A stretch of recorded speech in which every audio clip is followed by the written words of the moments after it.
1.5 비문학 23강 시작하겠습니다. 이 고난도 모의고사 사회 쪽이죠. 우리 208쪽 펴시면 되고요.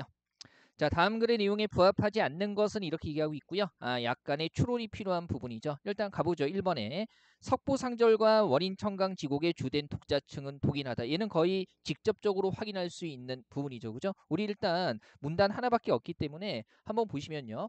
자, 우리 밑에서 7번째 줄이에요. 그죠? 제시문 우리 교재 기준입니다. 이렇게 나와 있네요.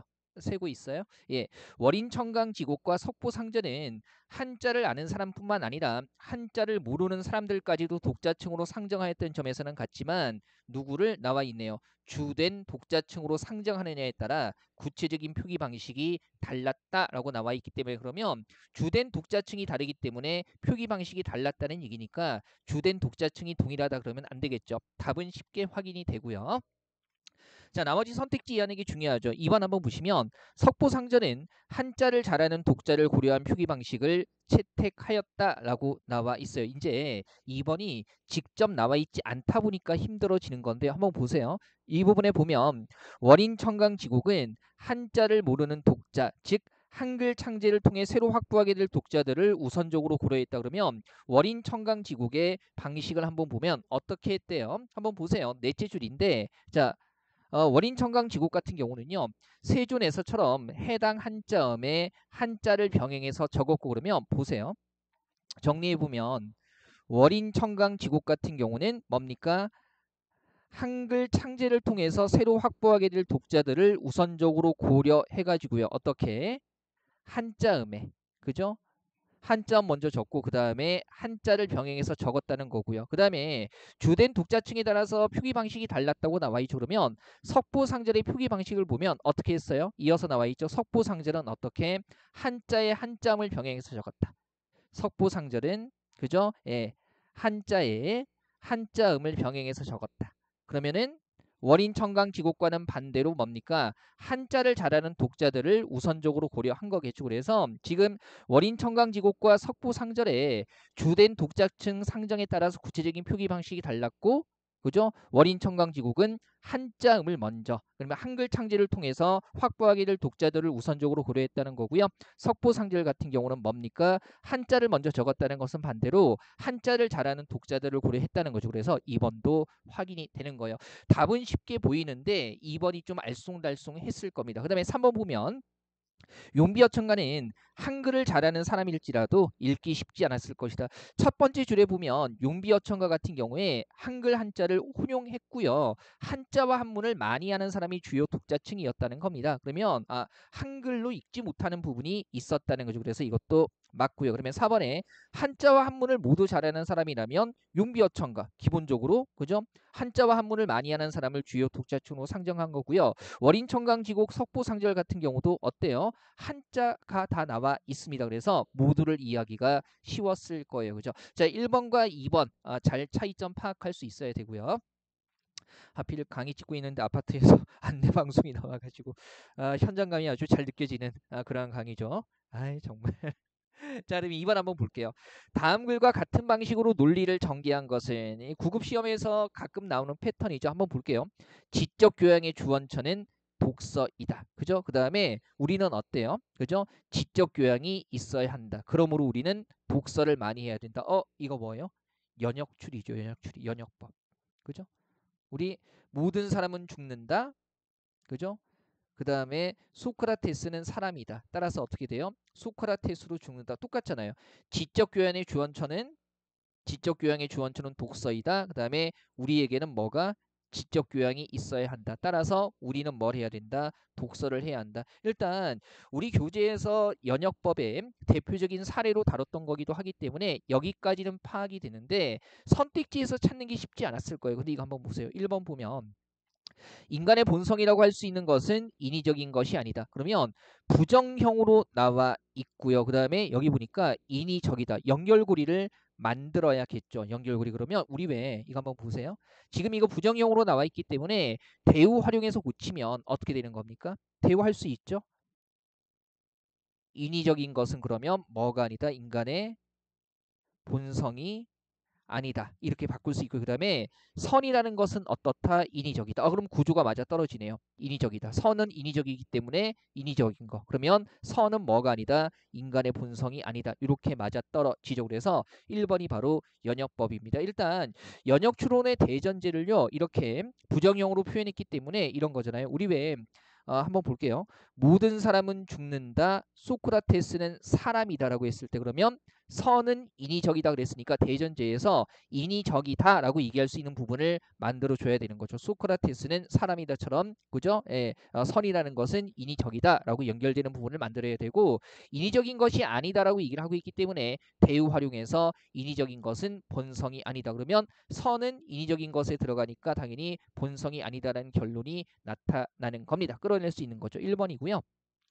2번, 3번, 4번은 연역 추론과는 다 관련이 없어요. 다만 2번 보면 디지털이 없는 아날로그는 구식이 될 수 있고요. 하지만 디지털만 아는 것 또한 한계가 있다. 결국 디지털이라는 첨단 지식 위에 아날로그를 덧대는 것이 최선이다. 이렇게 얘기를 해주고 있네요. 그죠? 그러면 지금 보세요. 디지털과 아날로그라는 서로 다른 두 개를요. 알맞게 어울리게 해야 된다. 서로 다른 두 대상을 어울리도록 하는 걸 우리가 뭐라고 해요? 절충이라고 얘기를 하죠. 이번엔 절충의 방식이 쓰인 거고요. 3번, 4번 어렵지는 않아요. 한국 경제 성장의 발목을 잡는 것은 사회 전체에 만연해 있는 부정부패이다. 따라서 경제 성장률을 높이려면 다른 무엇보다 청렴도를 높이는 정책이 필요하다. 문제점과 해결책이 나와 있네요. 그죠? 한번 보시고.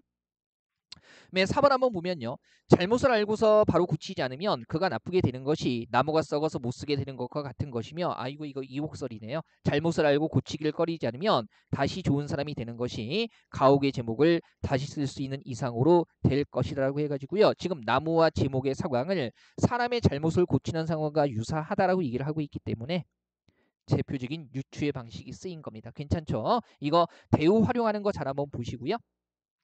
자, 3번은요. 제시문이 길기는 한데요. 그죠? 다만 정보가 흩어져 있는 정보를 좀 빨리빨리 찾는 게 중요하죠. 자, 적절하지 않은 거 그랬어요. 1번부터 한번 가보죠. 자, 선도와 선물은 모두 두 개 다죠. 기초자산의 가치 변동에 따라 거래 당사자의 손익이 결정되는 금융 상품이다라고 해가지고요. 일단 이 내용이 나와 있는 게 1문단이에요. 그러면 1문단 봤더니 파생 상품은 기초자산의 가치 변동에 따라 가격이 결정되는 금융 상품이고요. 그 다음에 어떻게 돼요? 기초자산의 가치 변동에 따른 파생 상품의 가격 변화는 거래 당사자들에게 손익을 발생시킨다. 그럼 뭐 확인하면 돼요?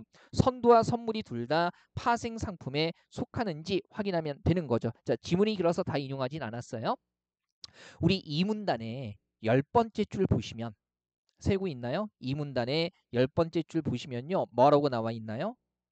그렇죠. 선도라는 무슨 상품, 파생 상품 이렇게 나와 있고요. 그다음에 3문단에 둘째 줄 한번 보면요. 그죠? 이게 나와 있죠? 뭡니까? 선물이라는 파생 상품 그랬으니까 선도와 선물이 모두 파생 상품에 들어가는 거고요. 그러면 1문단의 개념 정의에 따라서 그죠? 특성을 설명하는 부분에 따라서 1번은 맞는 설명이 되는 거예요. 그다음에 2번은 잘 보세요. 선물은 선도와 달리 이 달리라는 말이 나오면 그죠? 앞에는 해당하고 뒤에는 해당하지 않는다는 얘기인데 한번 볼게요. 자, 계약 체결 시점에 정해놓은 가격과 수량으로 미래의 특정 시점에 기초자산을 거래한다는 계약이다. 일단 선물이 이 설명에 해당되는지 봐야겠죠. 우리 왜 역시 이문단이에요. 그죠? 이문단 한번 보시면 위에서 6번째 줄에요. 책으로 같이 보죠. 자, 거래 당사자들은 그들의 이해관계가 일치하는 경우에 기초자산을 계약 체결 시점에 정해놓은 가격과 수량으로 미래의 특정 시점, 즉 계약 만기 시점에 인수인도하기로 약속하는 계약이라고 나와 있어요. 그리고 여기에 들어가는 게 뭐가 되는 겁니까? 선도라고 얘기를 하고 있죠. 그러면 선도 같은 경우도요. 미래의 특정 시점에 계약을 하는 거기 때문에 그죠? 선도와 달리 거래한다는 계약이라 그러면 안 되죠. 선도도 뭡니까? 여기에 들어가는 거예요. 그래서 2번이 틀린 거죠. 그 다음에 선물 같은 경우도요. 3문단에 한번 보시면 그죠? 셋째 줄에 선물은 기초자산을 계약 체결 시점에 정해놓은 가격과 수량으로 계약 만기 시점에 거래한다는 점에서는 선도와 동일하다 이렇게도 나와 있어요. 그래서 정해놓은 계약 시점은 과거가 아니라 당연히 미래겠죠. 그래서 선물과 선도 둘 다 그죠? 계약 체결 시점에 정해놓은 가격과 수량으로 미래의 특정 시점에 기초자산을 거래하는 이런 계약이 되는 겁니다. 둘 다 들어가기 때문에 선도와 달리라고 하면 안 되는 거죠. 그죠? 그다음에 3번 한번 보면 선도는 선물과 달리 계약을 체결하더라도 만기 이전에 그 계약을 임의로 파기할 위험이 높았다. 그러면 선도는 파기 위험이 높았고 선물은 아니라는 얘기 이렇게 얘기를 해야 되는데 한번 보세요. 선도 같은 경우는 뭐라고 얘기를 하고 있나요? 그죠? 이 문단의 마지막 세 줄 보시면 이렇게 얘기를 하고 있죠. 밑에서 세 번째 줄이에요. 이 문단. 자, 또한 계약을 체결했더라도 만기 이전에 그 계약을 임의로 파기할 위험이 높다는 불안정성 그랬으니까요. 그죠? 그러면 어떻게 되는 겁니까? 선도는 뭐예요? 이 위험이 있다라는 게 확인이 되고요. 선물은 아니라는 거 봐야 되는데 3문단의 첫째 줄 보면 바로 이런 문제점을 해결하기 위해서 뭐가 나왔다? 선물이라는 파생 상품이 나왔다라고 얘기를 하고 있기 때문에 그러면 선물은 이런 위험이 적거나 없었다는 얘기를 하고 있는 거죠. 그죠? 한번 보시고요. 그 다음에 4번에 선물은 선도와 달리 이해관계가 일치하는 거래 당사자들의 매개적 역할을 하는 공인된 거래소에서 거래가 이루어졌다. 그죠? 우리 왜? 자, 3문단에 한번 5번째 줄 한번 보시죠. 예, 따라오고 계시죠? 자, 하지만이라고 얘기하면서요. 지금 이거 뭐에 대해서 얘기하는 거예요? 선물에 대해서 얘기하는 거예요. 공인된 거래소에서 거래가 이루어진다는 점에서 뭐가 있다? 차이가 있다. 뭐와? 선도와 차이가 있다 그랬으니까 4번도 맞는 설명이 되는 겁니다. 괜찮죠? 네, 4번 연결 순서 나와 있어요. 바로 선택지 보죠. 기억 혹은 디귿입니다. 그러면 기억부터 한번 볼게요. 자, 정치적 헤게모니와 경제적 종속을 유지 형성하는 과정에서 식민지 내적으로 형성된 종속적인 자본주의 문화와 식민 종주국의 부르주아 문화가 뒤섞이면서 현대 지성사는 굴곡을 시작한다. 근데 여기 보면 현대 지성사가 굴곡을 시작한다라고 나와 있기 때문에 기억이 먼저라고 바로 단정하시는 분들도 계실 텐데 만약에 기억이 먼저라면 기억 다음 부분에서는 뭐가 나와야 돼요? 지성사의 굴곡에 대한 얘기가 나와야 되겠죠. 그리고 이제 한번 볼게요. 디귿을 보니까 식민 지배자들은 식민 종주국의 부르주아 문화를 식민 지배 문화로 이식시켜 왔다. 그러면 이식시키는 것은 섞이는 거기 때문에 그럼 뭐가 돼요? 기억에서 섞이고 나서 지성사가 굴곡을 시작한다 그랬으니까 지금 디귿은요. 지성사의 굴곡이 아니라 이식이라는 즉 섞이는 과정을 얘기하고 있기 때문에 이 글에서는요. 기억이 아니라 뭐가 먼저일 수밖에 없어요? 디귿이 먼저일 수밖에 없어요. 그 다음에 이제 보죠. 이 디귿이 먼저라는 거 잡고 놔도요. 쉽지가 않죠. 한번 읽어보죠. 또한 니은 그럼으로써 어떤 행위를 가리키는 거죠. 수단이 되는 식민지 통치의 수단으로서 문화를 통한 우미나 정책을 지속할 수 있었다. 모르겠어요. 그 다음에 식민 지배자들은 이식시켜 왔다. 그 다음에 그 과정에서 식민지 지식인들까지 수많은 파장을 그리며 우미나 될 수밖에 없었다라고 얘기를 하고 있어요. 지금 한번 보니까 어떻습니까? 일단은 우미나라는 말이 나오죠. 우미나 정책이라는 얘기 나오고요. 아직까지 모르겠어요. 끝까지 한번 가보죠. 그 다음에 미음 한번 보면 문화 자체를 식민지 지배층에 이식하고 종속시킴으로써 지식인들과 식민지배 권력 집단을 정치적 투쟁에서 소외시킬 수 있었기 때문이다라고 얘기하고 있네요. 그러면 가만히 보니까 디귿 한번 보세요. 이식시켜 왔는데 이식한 이유가 나와 있는 거죠. 그래서 디귿 다음에 뭐가 이어지는 게 자연스럽습니까? 미음이 이어지는 게 자연스러워요. 그죠? 일단 이거 잡으면 답은 나오기는 해요. 그죠? 하지만 끝까지 확인해 보죠. 그다음에 니은과 리을의 관계 볼 텐데 또한 그럼으로써 식민지 통치에 그죠? 수단으로서 문화를 통한 우미나 정책을 지속할 수 있었다. 그리고 그 과정에서 식민지 지식인들까지 수많은 파장을 그리며 우미나 그러면 우미나 되는 것에 추가되고 있는 거니까요. 니은 다음에 리을이 이어져야 합니다. 그죠? 우미나 정책을 지속할 수 있었고 지식인들까지도 우미나 됐다라고 얘기를 하고 있기 때문에 그 다음에 이제 이게 끝난 다음에 지성사 굴곡이 시작됐다는 기억이 맨 끝에 나와줘야 하는 거죠. 그죠? 충분히 접근해 볼 수 있었을 거예요. 네, 5번 한번 보시면요.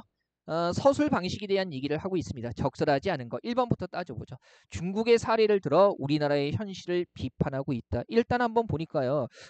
1문단에서 청나라의 사례를 얘기하고 있고요. 그죠? 그 다음에 이 사례를 통해서 우리나라 같은 경우는 얘네들 같지 않다 그러면서 쇠퇴한다는 얘기를 하고 있거든요. 그래서 1번은 맞아요. 그다음에 2번에 문답법을 사용해서 문제 상황에 대한 해결책을 제시하고 있다. 문답법 어디서 확인이 됩니까? 우리 이 문단 한번 보시면요. 이렇게 나와 있네요. 그죠? 우리나라는 반드시 검수함으로 쇠퇴할 것이다. 이게 하고요. 왜 그러한가? 라고 얘기를 하고 있고요. 그죠? 왜 그러한가? 일단 검수함이란 물건이 있음에도 불구하고 쓰지 않는 것이지 없는 물건을 끊어버리는 것을 일컫지 않는다라고 하면서 뭡니까? 재물이란 쓰지 않으면 말라버리고 쓰면 쓸수록 늘어난다는 해결책까지 나와 있습니다. 그래서 2번도 확인이 되는 거예요. 그죠? 그 다음에 3번 한번 보면 유추의 방식을 활용해서 재물의 특성을 설명하고 있다라는 거 뭐라고 하고 있어요? 그죠? 우리 왜 한번 보면 이 문단의 밑에서 5번째 줄 맨 끝에 보면 재물이란 이렇게 얘기하고 있죠. 재물이란 우물에 비유할 수가 있다 해가지고요. 그래서 우물 쓰듯이 재물도 마찬가지다라고 얘기를 하고 있기 때문에 유추의 방식 활용해서 재물의 특성을 설명하고 있는 거 맞고요. 그다음에 4번에 보면 사치와 검소함을 절충해야, 그러니까 이 두 개를 어울리게 해야 된다는 건데 지금 여기에서는 재물을 뭐 해야 된다? 써야 한다는 얘기를 하고 있기 때문에 검소함과 사치를 절충한다는 얘기는 나와 있지 않은 겁니다. 그래서 4번이 서술 방식으로 적절하지 않은 거죠. 지금 이걸에서는요. 우리는 검소함을 추구하고 있는데 이거 쇠퇴할 것이다. 우물과 마찬가지여서 재물이란 써야 된다는 얘기를 하고 있는 겁니다. 그래서 사치와 검소함을, 특히 검소함을 절충해야 된다는 진술은요. 이걸에 대한 서술 방식으로 적절하지 않습니다. 그죠? 5번도 괜찮죠? 자, 이렇게 해가지고요. 23강 쪽은 마무리하고요. 바로 이어서 24강도요. 끝까지 보도록 하겠습니다.